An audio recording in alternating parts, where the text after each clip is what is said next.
Welcome to सिद्धि यात्रा story part 270। जय माँ काली, जय माँ तारा, आप सबका भला हो। आज यक्षिणी साधना की छठवीं रात्रि का अनुभव मैं आपके साथ शेयर करूंगा, जैसे मैं पिछले एपिसोड्स में अपने एक्सपीरियंसेस शेयर कर रहा हूँ। तो बाकी सब आप जानते ही हैं कि मैं कैसे भोग लगाता हूँ, कैसे आरती करता हूँ। ये सब मैं आपके पिछले एपिसोड्स में बता ही चुका हूँ। तो कल रात मेरी 6th नाइट थी और आज 7th होगी। कल रात जब स्टार्ट हुआ, जब जाप मेरा स्टार्ट हुआ तो काफ़ी हद तक मंत्र जाप जो है वो सिंक्रोनाइज हो गए, मतलब शांति से हो रहे हैं। वो झटके उठ के आना ये सब ऑल टुगेदर बंद हो गया। तो कोई भी झटका नहीं आया, कोई भी मतलब ऐसा नहीं लगा कि प्रॉब्लम हो रही है जाप करने में। तो इसका मतलब जाप जो है, मतलब मंत्र जो है वो सिंक्रोनाइज हो गया मेरी बॉडी से।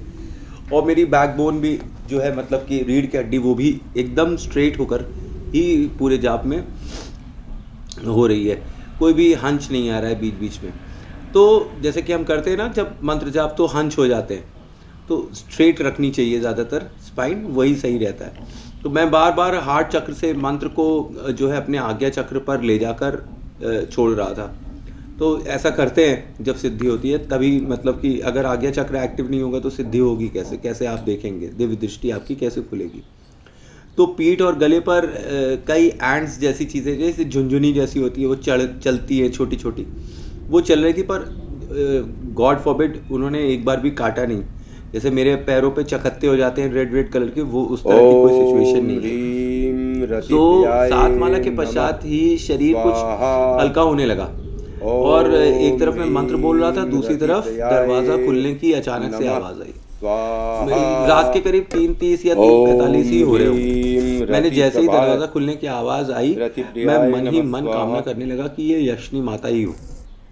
मैंने मन ही मन माता से बोला कि माता दर्शन दो, माँ और सखा के रूप में मुझे सिद्ध हो जाओ। मैं भले ही आंख बंद कर के बैठा हुआ था, पर सुनने की शक्ति और सूंघने की शक्ति दोनों अभी तक एक्टिव थी। तो आंख खोल नहीं सकता था। आप जानते ही हो पीछे क्या हुआ था। त्राटक ध्यान करने के चक्कर में मैं बैठा और मेरी ऐसी की तैसी हो गई। तो इसीलिए मैंने ये सबक लिया कि ये मंत्र जो है आंख बंद कर कर ही बोलना पड़ेगा। तो आंख खोल नहीं सकता था क्योंकि गई रातों के एक्सपीरियंस मुझे फोर्स कर रहे थे कि आंख न खोलूं। और कान में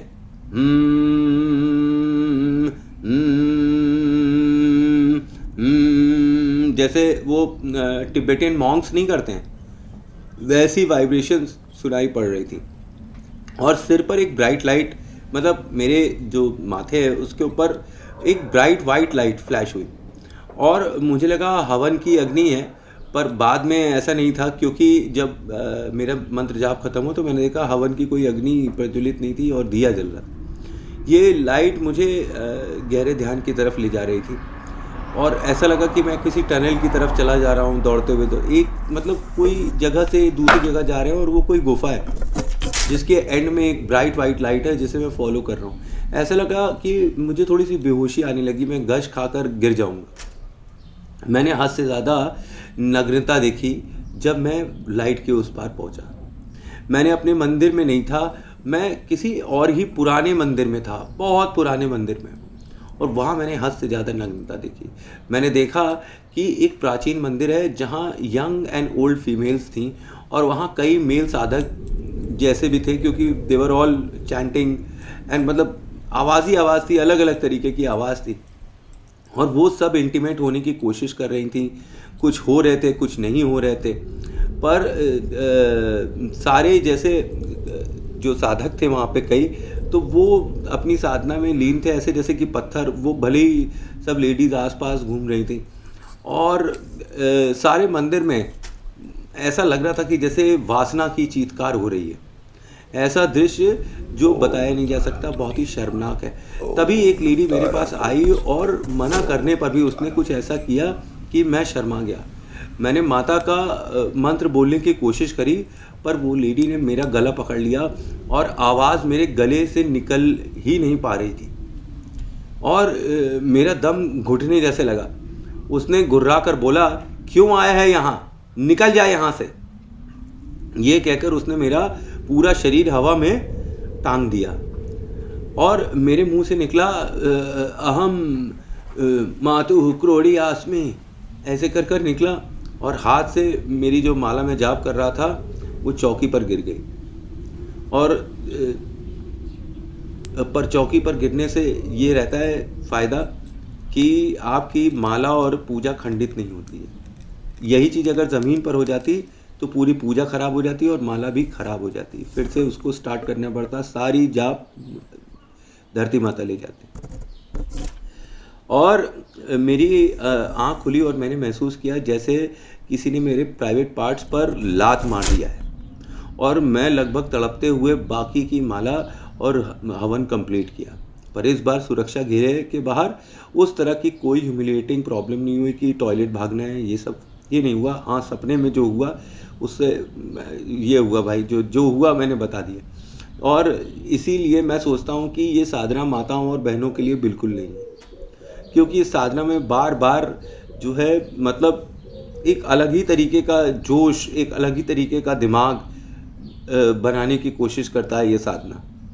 मतलब ये साधना आपको मुक्ति की तरफ कम ले जाती है मेरे हिसाब से, कि मुक्ति की तरफ कम ले जाती है, वर्ल्डली प्लेजर्स की तरफ ज़्यादा ले जाती है। ये साधना वो साधना है जिससे आप वर्ल्डली प्लेजर्स भोग कर फिर मुक्ति की तरफ जाएं। तो ये बड़ी कॉन्फ्लिक्टिंग सिचुएशन है मेरे साथ, और इस तरह के एक्सपीरियंस मैंने कभी नहीं किए। माता की साधना मैंने करी, काली की और तारा की, इस तरह के वियर्ड एक्सपीरियंसेस कभी नहीं हुए। तो उसके बाद मैं फिर से वही बेहोश की तरह सो गया और स्पिट किया तो काली रंग का मुंह से स्पिट निकल रहा है। मैंने देखा टंग फिर से काली हो गई है। तो हो सकता है ये हवन के धुएं से मेरे सांस में जा रहा है, उसकी वजह से ये ब्लैक हो रहा है। आप देखिए, आज रात का अनुभव मैं आपको कल वीडियो में फिर से शेयर करूँगा। तो थैंक्स फॉर वॉचिंग। जय माँ काली, जय माँ तारा। आप सबका भला हो। मेरी 7th नाइट का अनुभव देखना और सुनना मत भूलिएगा। चैनल को लाइक, शेयर, सब्सक्राइब और हाइप कर दीजिए ताकि और काली के बच्चों तक मेरा वीडियो पहुंच सके। ठीक है, तो मिलते हैं कल। Thanks for watching. जय माँ काली, जय माँ तारा। आप सबका भला हो।